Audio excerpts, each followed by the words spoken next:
नमस्कार and welcome back to the channel. तो आज की जो रेमेडी है जो हम बोरिक से कवर करें, it's called sulphur iodatum which is actually iodide of sulphur. तो आज जो रेफरेंस बुक है वो है Boericke's new manual of homoeopathic materia medica with repertory.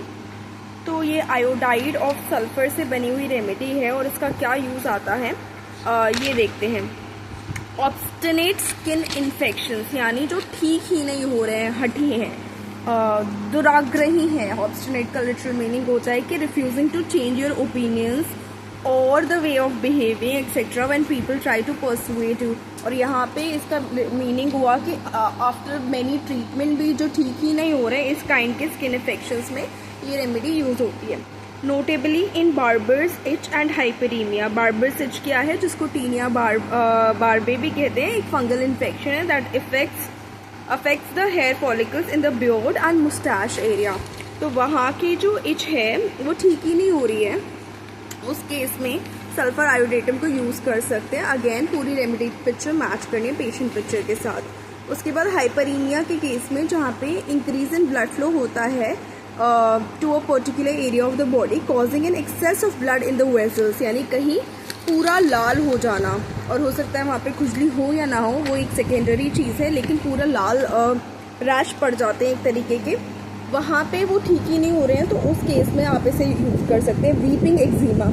अब एक्जिमा को नॉर्मली एटोपिक डर्मेटाइटिस भी कहते हैं, जो कि एक कॉमन क्रॉनिक स्किन कंडीशन है जो कैरेक्टराइज होती है by dry itchy and inflamed skin से। वीपिंग एक्जिमा का मतलब हुआ कि एक ऐसी कंडीशन जहाँ पे एक्जिमा जो है इन्फ्लेम हो जाता है एंड इन्फेक्टेड हो जाता है, causing the skin to ooze और वीप फ्लूइड। वीपिंग यानी पानी निकल रहा है, आंसू निकल रहे, कौन से फ्लूइड के। इन्फेक्शन के केस में हो सकता है यहाँ पे redness and swelling of the affected area, tiny fluid blisters that may leak a clear और येलोइश फ्लूइड, क्रस्टिंग और scaling of the skin, itching and pain देखी जा सकती है। ये इन्फेक्शन के केस में हो सकता है, वो इंजरी के केस में हो सकता है, बार बार स्क्रैच करने से हो सकता है।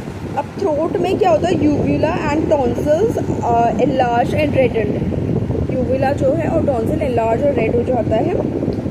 उसके बाद थ्रोट सोलन भी देखा जाता है। टंग थिक होती है, पैरोटिड हाइपरट्रोफीड या पैरोटाइटाइटिस, जिसको आज पैरोटाइटिस भी कहते हैं, वो चीज़ देखी जाती है। पैरोटिड क्या है, the largest of the 3 paired major salivary glands है located in front of and below each ear. Parotid hypertrophy में जो एनलार्जमेंट ऑफ पैरोटिड ग्लैंड देखा गया है, जो अगेन जैसे हमने बात की, एक सलाइवरी ग्लैंड है in front of the ear and between the jaw.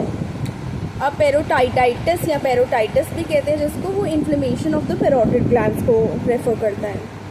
उसके बाद देखते हैं स्किन में itching on ears, nose and in the urethra देखी गई है। यूरेथ्रा क्या है, a tube like structure in the urinary and reproductive system that carries urine from the bladder to the outside of the body, and in males it also transports semen during ejaculation. Papular eruption देखे गए हैं on the face, cold source और lips, जिनको fever blisters भी कहते हैं, painful fluid filled blisters होते हैं, that typically appear on or around the lips and mouth and are caused by the herpes simplex virus type 1 HSV1 से। उसके बाद बॉयल्स ऑन द नेक देखे गए हैं। बार्बर्स इच अगेन एक्ने और lichen planus के केस में भी इसको यूज़ कर सकते हैं। लाइकन प्लेनस एक क्रॉनिक इन्फ्लेमेटरी कंडीशन है that can affect the skin, nails, hair and mucous membranes.